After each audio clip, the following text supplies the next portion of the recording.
See if he wants to go and be. I'll be like, dude, you're the head SUP instructor. You want to be the head? This is what. Hi, my name is Jonathan Kahn. I'm the owner of Confluence Kayaks and Ski in Denver, Colorado. You know, when somebody says climate change to me, I worry about low river flows and low snowpack, a short ski season, and intense weather. The implications are shorter ski seasons and shorter lower water paddling seasons, warmer water in the rivers, which is bad for the fish here. You know, more intense climate variation, bigger storms, bigger floods, and bigger droughts, and just hotter weather all the way around.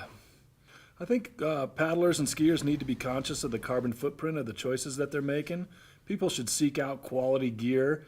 You can still have fun, and but you know, higher quality gear is going to need to be replaced less often. It's going to last longer, and in the end, we'll have a lower carbon footprint. People also need to be concerned about their commuting and you know, traveling when they're you know, driving to these recreational things. They need to, you know, try to carpool and try to reduce their carbon footprint. Advertising with one of our next events.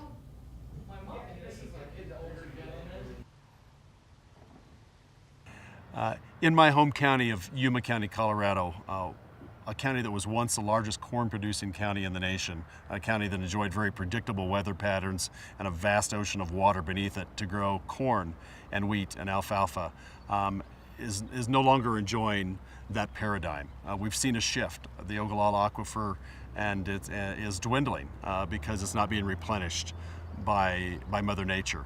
Our patterns, our rain patterns, are becoming much less predictable.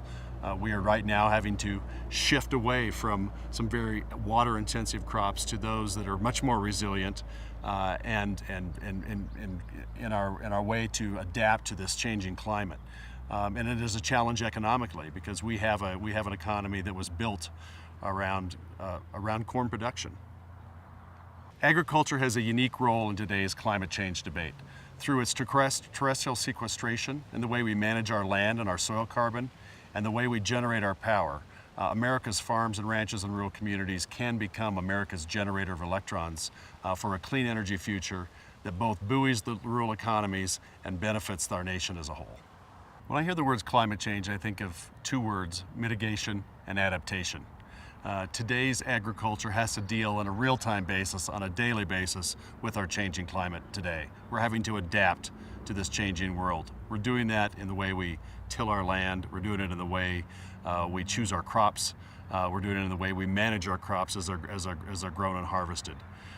We also have the opportunity to help participate in the mitigation of the future of what our climate is going to look like. By changing our soil practices, we can increase the soil carbon. We can increase our absorption of atmospheric CO2. We can also generate power from our farms and ranches, from our landscape, through wind, solar, and biomass.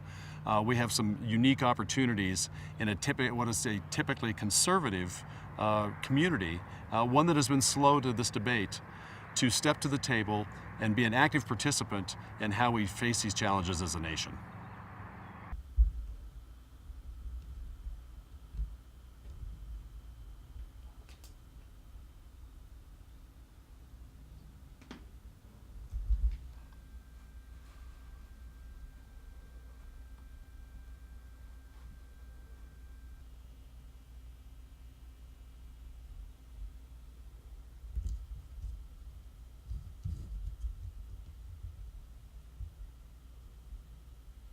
When I think about climate change and the effects that it has on myself, but particularly, you know, the community that I grew up in, and when I think about my little brother having asthma, pretty severe, and I remember growing up that we'd always have to put him on the respirator, and I remember that, you know, looking at the mask and my mom looking at him, you know, you could tell it was like a sad moment in that, you know, why does he have to go through it?